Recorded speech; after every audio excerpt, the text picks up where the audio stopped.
주님의 은혜와 사랑이 이 말씀을 듣는 모든 성도님들에게 충만히 차고 넘치시기를 주의 이름으로 축원합니다. 삶 속에서 역사하시는 주님을 보라. 말씀의 제목을 가지고 주의 말씀을 전할까 합니다. 내가 예수를 믿습니다. 하나님을 압니다. 그런데 여러분, 하나님은 죽은 하나님이 아니고 살아계신 하나님입니다. 하나님은요, 저 하늘에 계시고 우리는 땅에 있어서 하나님은 우리에게 전혀 간섭하지 않는 분이 아니고 하나님께서는 우리의 삶 속에서 직접적으로 개입하신다는 사실을 저와 여러분들이 믿으시기를 주의 이름으로 축원합니다. 그런데 저와 여러분들이 그런 것들을 볼 수 있는 눈이 있어야 되고 그런 것들을 내가 느낄 수 있는 그런 영적인 민감함이 있어야 될 줄 믿습니다. 만약에 그것이 없다면 우리의 신앙생활은 현실적일 수 없어요. 그리고 굉장히 신앙이요 공허합니다. 그리고 우리가 자칫 잘못하게 되면 율법으로 어떤 빠져버릴 수가 있어. 예를 들어서 계명을 잘 지키는 것이 내가 신앙생활을 잘하는 걸로만 생각하고 있습니다. 그런데 여러분, 그런 계명들에 주신 그런 목적들이 다 뭐겠습니까? 하나님 앞에서 나의 모습을 점검해 보라는 거예요. 내 마음의 거울로서 내가 어떤 사람인가를 보라는 것입니다. 실제로 주님을 내가 믿는다면 어떤 일이 있어야 됩니까? 하나님의 살아계심을 내가 보고 하나님이 내 삶 속에 개입함을 느끼고 그다음에 그런 가운데서도 하나님의 뜻을 찾아서 하나님의 일들을 해내는 것입니다. 여러분, 이런 사람들이 복된 것이고 이런 사람들이 놀랍게도 하나님의 뜻과 섭리 가운데 이 땅에서 하나님의 놀라운 일들을 감당하고 이끌어간 줄 저와 여러분들이 믿으시기를 주의 이름으로 축원합니다. 오늘 24장 1절에 보면 그렇습니다. 사울이 블레셋 사람을 쫓다가 돌아오매 이 얘기를 합니다. 여기서 블레셋 사람을 외쳐요. 원래 사울은 누구를 쫓았어요? 다윗을 쫓았죠. 그래서 블레셋 사람 쫓지를 않았어요. 그런데 왜 여기서 블레셋 사람 쫓는다고 얘기가 나왔을까요? 25절을 보면 그렇습니다. 25절. 자, 그러니까 23장 25절. 그러나 그들이 사울보다 먼저 시브로 가니라. 다윗과 그 사람들이 남쪽 마온 광야 아라바에 있더니 사울과 그 사람들이 찾으러 온 것을 어떤 사람이 다윗에게 말하며 이에 다윗이 바위로 내려가 마온의 항모지에 있더니 사울이 듣고 마온의 항모지로 다윗을 따라 올라가서 그래요. 그러니까 26절 보니까 사울이 산 이쪽으로 가며 다윗은 그 사람들은 산 저쪽으로 가며 다윗이 사울을 두려워하여 급히 피하였으나 이는 사울과 그 사람들이 다윗과 그 사람들을 에워쌌고 잡으려 함이었더라 그래요. 그러니까 이제 어떻게 해서든지 사울은요 다윗을 잡으려고 눈에 불을 켰어. 아주 어떻게든지 잡으려고 그래. 그런데 이제는 거의 잡힐 듯한 거리에 있는 거예요. 마온산이라는 그 산 속에 같이 있는 거예요. 같이. 그러니까 이건 여기서 보니까 다윗이 뭐예요? 굉장히 두려워하고 있다라는 거예요. 다윗이요. 두려워하고 있어요. 그러면 이런 두려워하고 있는 상태에서 다윗이 진짜 절망적이었죠. 지금 손만 뻗으면 잡힐 상태라니까요. 그런데 그때 27절에 보니까 전령이 사울에게 와서 급히 이르되 급히 오소서 블레셋 사람들이 이 땅을 침노하나이다 그래요. 그러니까 사울이 움직일 도로 침노한 블레셋 사람들이요 급히 와가지고 지금 뭐 하고 있어요? 이스라엘을 지금 침입하러 왔다라는 것입니다. 그러면 자 이에 사울이 다윗 쫓기를 그치고 돌아와 그래요. 블레셋 사람들을 치러 갔으므로 그래. 그러니까 지금 사울이 원하는 것은 뭐예요? 다윗을 잡는 거예요. 그리고 다윗을 어떻게 쓰든지 다윗을 죽여야 되는 거예요. 그래야지 자기 왕권이 보존된대. 근데 그 다윗을 바로 잡을 수 있는 바로 눈앞에 보이는 다윗이라는 거예요. 그런데 이건 블레셋이 갑자기 침입해 왔다라는 거예요. 그러니까 블레셋 군대가 사울이 갈 만큼 침입해 왔으면 대규모로 침공을 했다라는 것입니다. 그렇죠? 그래서 지금 다윗 쫓다가는 안 되겠다 싶어가지고 블레셋을 치러 가는 것을 볼 수가 있습니다. 그런데 여기서 보게 되면 28절 이에 사울이 다윗 쫓기를 그치고 블레셋으로 그를 갔더라 그랬죠. 29절 다윗이 거기서 올라가 엔게디 요새에 머무니라 그런데 여기서 24장 1절에 보면 다윗이 블레를 쫓다가 돌아오며 그래요. 왜 돌아왔어요? 어떤 사람이 그에게 말하되 이르되 보소서 다윗이 엔게디 광야에 있다이다 하니 그래요. 왜 블레셋 쫓을 쫓다가 돌아왔을까요? 침공했다가 바로 갔다라는 거예요.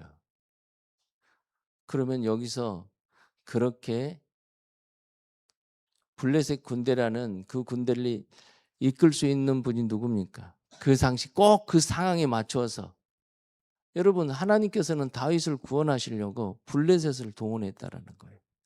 여러분 자기들은요 이때 사울이 다윗만 쫓아다니고 정신없을 때 우리가 땅이라도 한번 찾아보자 그렇게 생각을 했을까 안 했을까요? 그렇게 생각 아마 했을 거예요. 이때 이스라엘을 한번 뒤통수 한번 쳐가지고 우리가 약탈 좀 하고 땅도 좀 점령하자 그 생각을 했을 거라는 거예요. 근데 그 생각을 할 수 있도록 주님께서 유도하셨겠죠. 그렇죠? 그래서 귀현은 니티다고 침입했어. 근데 자기들은 그렇게 침입하고 그렇게 되고 그 다음에 또 보니까 또 사울이 또 온다 가니까 다시 또 빠졌어요. 그런데 여기서 보게 되면 자기들은 지금 하나님 앞에 쓰임 받는지도 몰라. 블레셋 사람들이 알아요 몰라요?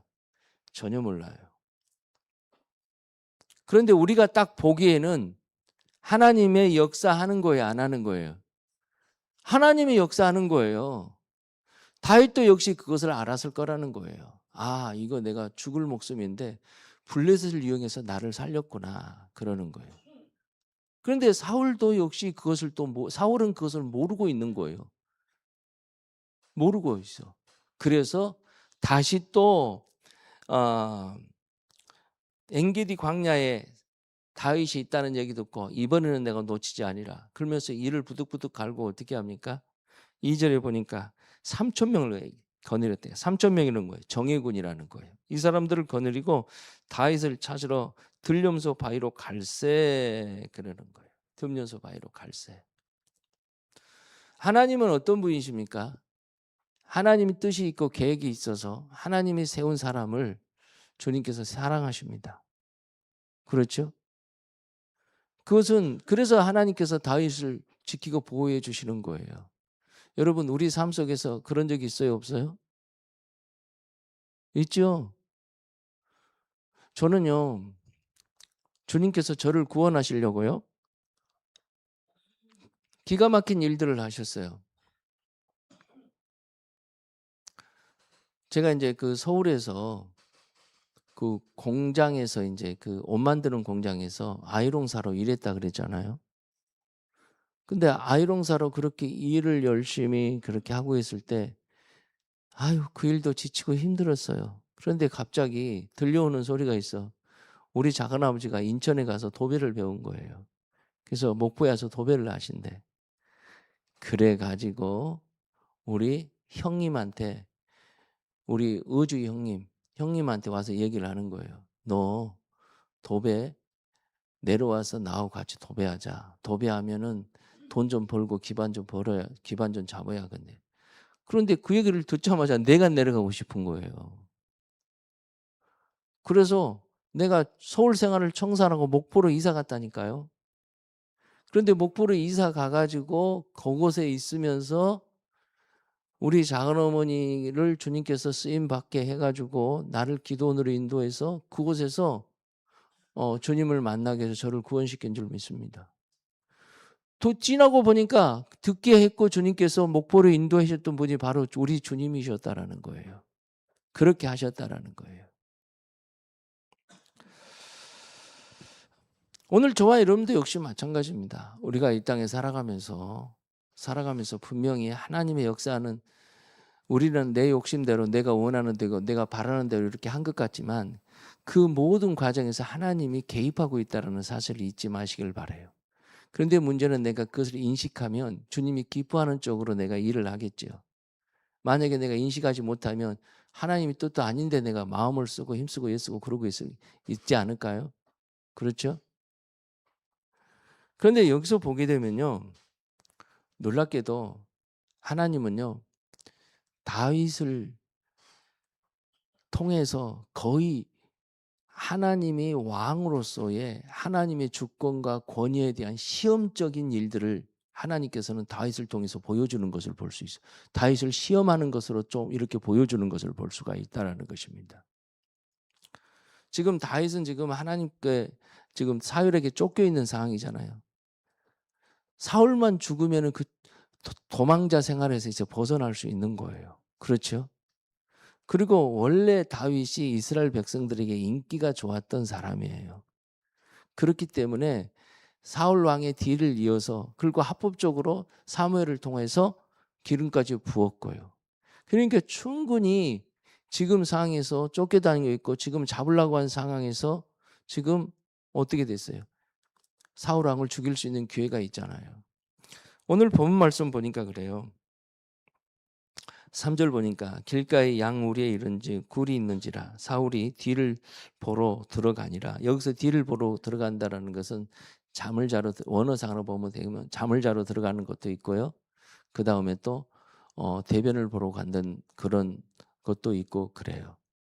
그러니까 다윗과 그 사람들이 어디에 있어요? 그 동굴 속에 있었다라는 것입니다. 그러니까 사울은 혼자고 다윗과 그 사람들은 많다라는 거예요. 그때 4절 보니까 다윗 사람들이 보소서 여호와께서 당신에게 이르시기를 내가 내 원수의 손에 넘기리니 내 생각이 좋은 대로 그에게 행하라 하시더니 이에 그의 겉옷자락만 이 다윗이 일어나서 사울의 겉옷자락만 베니라 이렇게 얘기해요. 여기서 보니까 인간적으로 보게 되면 우리 사람들의 생각으로 딱 보게 되면 어떻게 해요? 사울을 죽일 수 있잖아요. 죽여도 별 문제가 없을 것 같잖아요. 그런데 다윗은요. 하나님의 섭리를 딱 봅니다. 거기서요. 삶 속에서 도망자 신세에서 삶 속에서 역사하시는 하나님의 섭리를 봐요. 무엇을 통해서 알 수 있는가 하니 사울의 겉옷자락을 베면서요. 가만히 베고 그것까지도 마음이 찔린 것을 볼 수가 있다라는 거예요. 그러면 여기서 사울의 겉옷자락을 겉옷자락을 찔렸다는 것은 겉옷의 의미가 뭘까요? 겉옷의 의미. 사무엘 그 사도행전 5장 15절에 보니까요. 제가 찾아 읽어보겠습니다. 사도행전 5장 15절.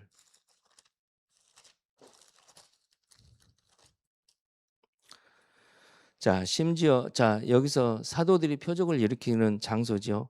그다음에 예수를 믿는 사람들이 많이 나와요. 큰 무리가 있어요.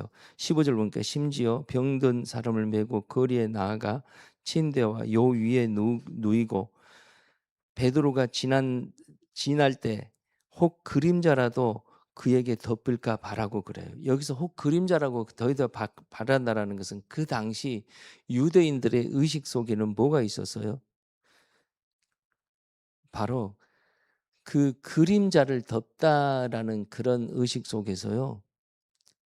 이건 그 능력 있는 자와 그다음에 그런 옷자락과 그림자는 그 사람의 능력과 동일시 취급했다라는 것입니다.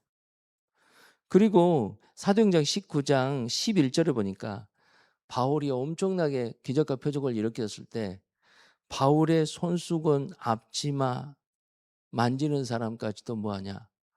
어떻게 악기가 나가는 것을 볼 수가 있습니다. 그러니까 능력 있는 사람들의 겉옷자락과 그 옷자락과 다 뭐예요? 다 같이 봤다라는 것입니다. 그 사람들의 그 옷자락의 의미는요. 그러면 여기서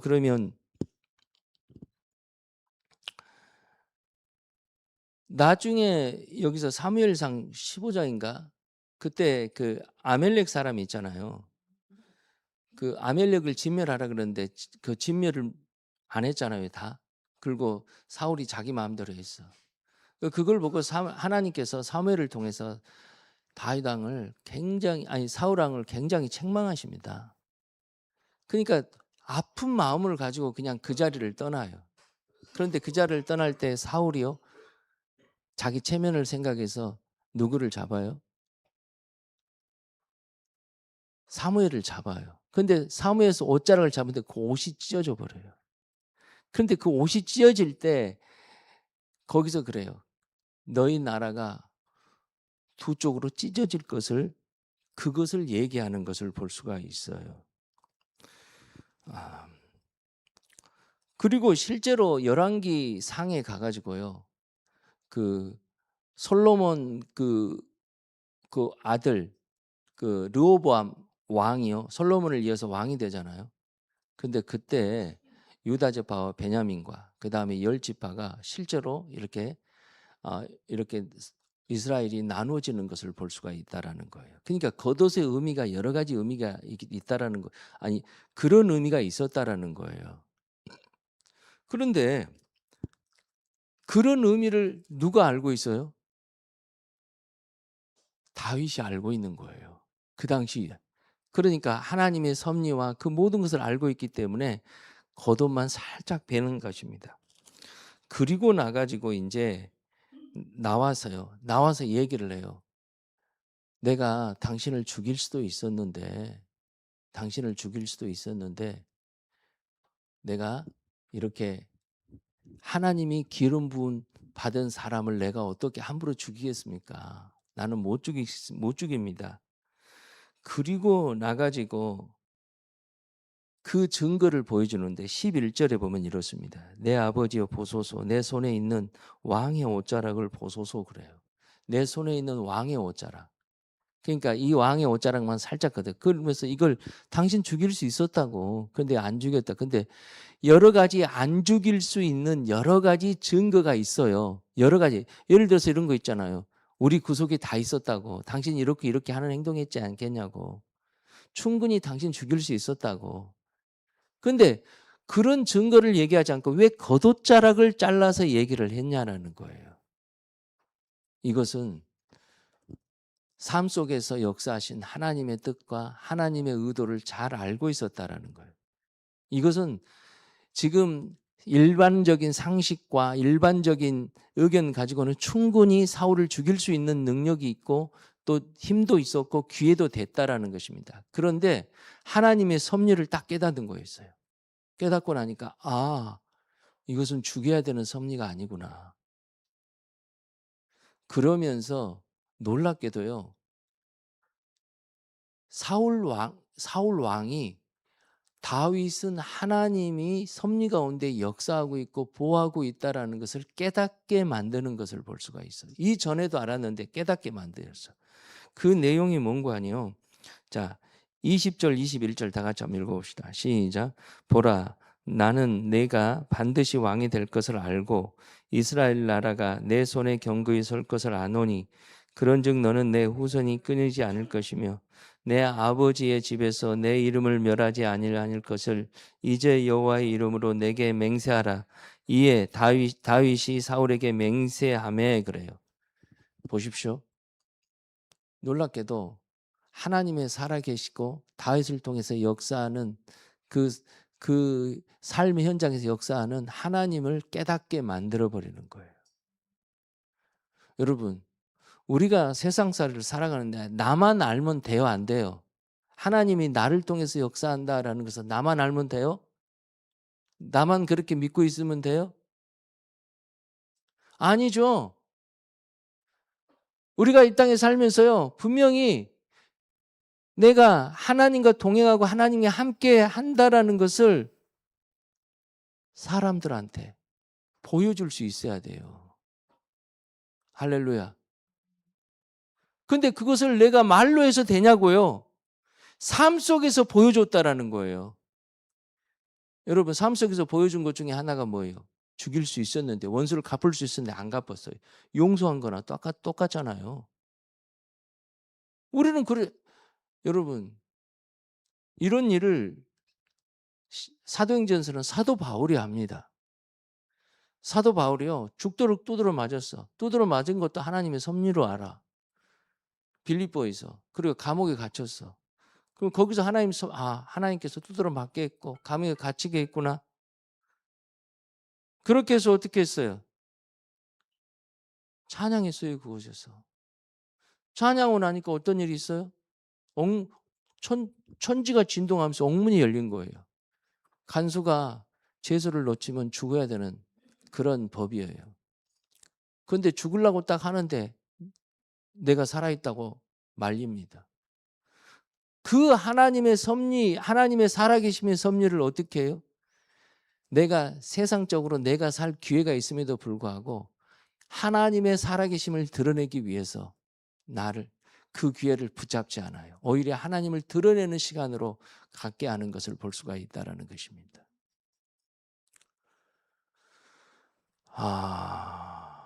그거 있죠.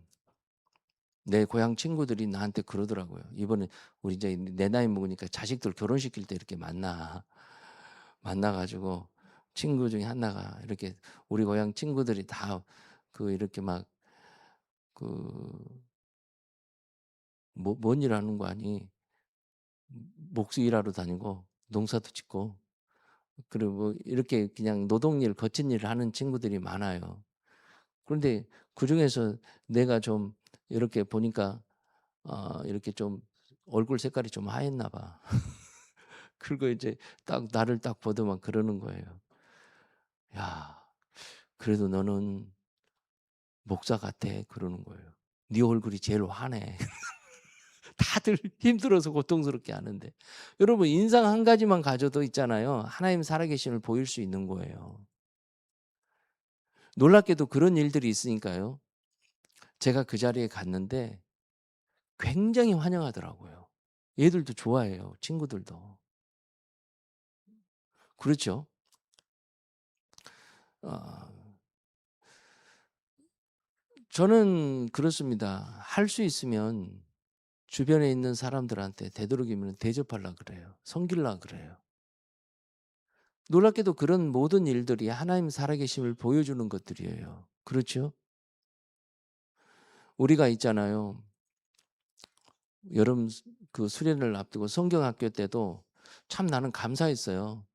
우리 성도들이 와서 밥도 해줬지만 와서 또 선생으로 이렇게 수고도 해주는 우리 사모님, 또 옥 목사님, 그 다음에 또 이렇게 우리 청년들 그렇게 수고해 줬잖아요.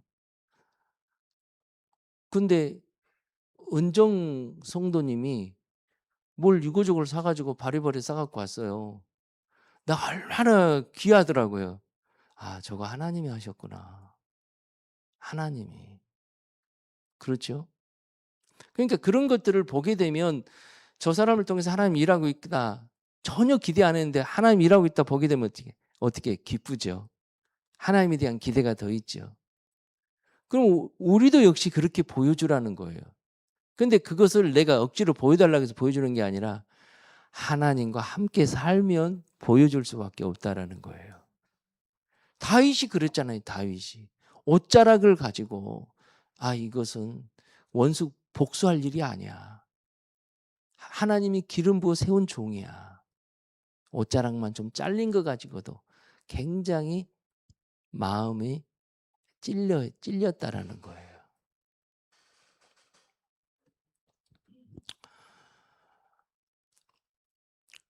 저한테 친구들이 그런 얘기를 해요. 나는 너 술 못 끊을 줄 알았다. 그런 얘기를 하더라고요.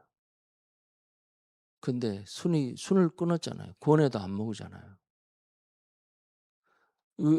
이건 하나님의 살아계신 것을 그들이 본 거예요. 오늘 저와 여러분들이 그래요.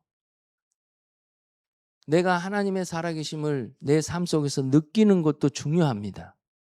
그런데 관계 속에서 보여줄 수 있어야 돼요. 내가 억지로 보여주는 게 아니라 그냥 자연적으로 보여드릴 수 있도록 나는 죽고 예수로 살면 되는 거예요. 나는 죽고 예수로 살면. 다윗이 그런 삶을 살았다라는 거예요. 그러니까 사울 왕이요 인정을 하잖아요. 네가 기름 부어 살고 네가 이스라엘을 견고히 세울 거라는 것을 거기서 하나님의 말로 원수를 통해서 대변하게 만들어 버리잖아요. 할렐루야.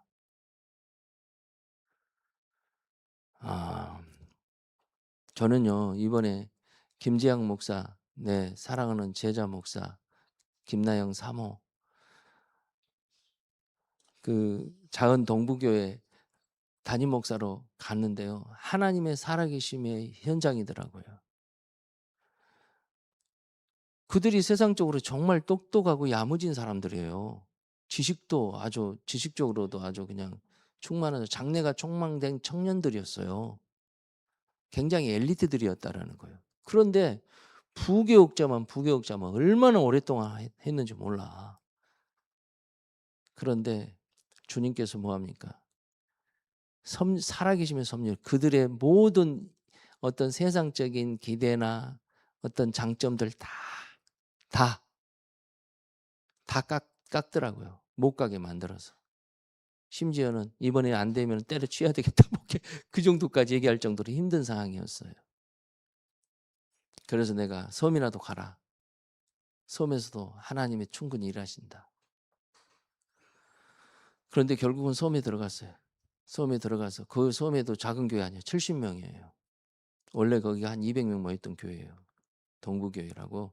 우리 초등학교에서 맨날 그 동네 거쳐서 거기 그 소풍 갔거든요. 거기 해수욕장이 있어요. 백사장 해수욕장. 오늘 저와 여러분들이 그래요. 하나님과 함께 살면 우리는 어떻게 한 줄 알아요? 느껴요. 내 삶 속에서 역사하는 거. 다른 사람을 통해서 하나님, 그 사람이 전혀 하나님을 몰라도 아, 저 사람을 통해서 하나님 일하는구나. 할렐루야.